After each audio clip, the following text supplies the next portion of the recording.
นี่บรรยากาศกำลังท่าเกี่ยมท่าว่าเพิ่นสิแห่ขบวนพาป้าขึ้นมาวัดป้าภูปอเฮาตอนนี้เนาะ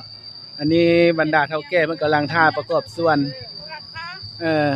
เพิ่นกำลังสิแห่มารุมพุ่นแหละนี่เนาะบรรยากาศของวัดป้าภูปอเฮาตอนนี้เนาะคือคืนไปด้วยมหาชนหลายคนเนาะ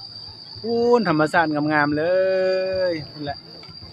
เงินได้แผ่นกล้องมาทางนี้เนาะเด้ขบวนพระสงฆ์เข้ามาทางหน้าก่อนเนาะตอนนี้กำลังอยู่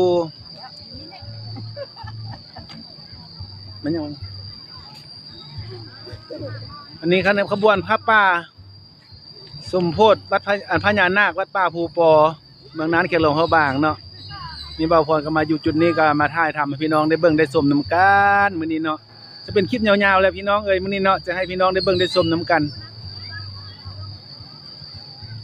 ขบวนมันก็แห่มานี่แหละเป็นขบวนพระสงฆ์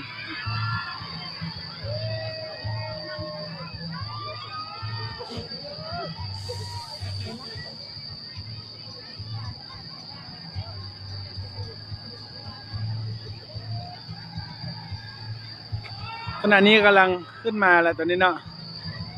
อันนี้ก็กินหน้าพี่เลยอันนี้มันขบวนของอันครอบครัวของข้าพเจ้าเนาะก็มาประกอบส่วนสลาโรงทานแล้วจากนั้นก็มาเฮ็ดผลหาแก้วเนาะผลหาแก้วตอนรับสมโพธิของวัดป่าภูปอเนาะ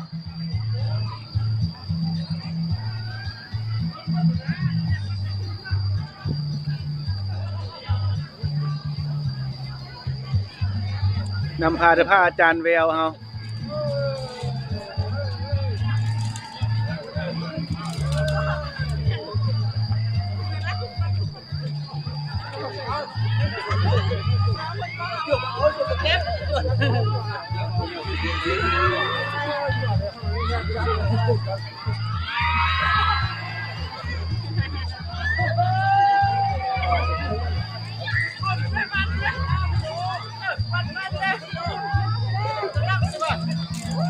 อันนี้ขบวนพระป่า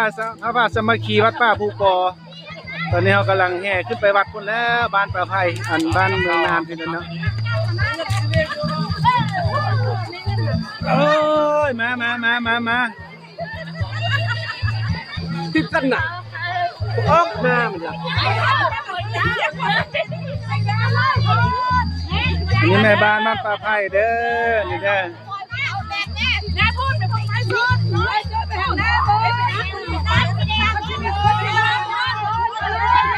นี่มาพอมายุ่งในจุดนี้แหละ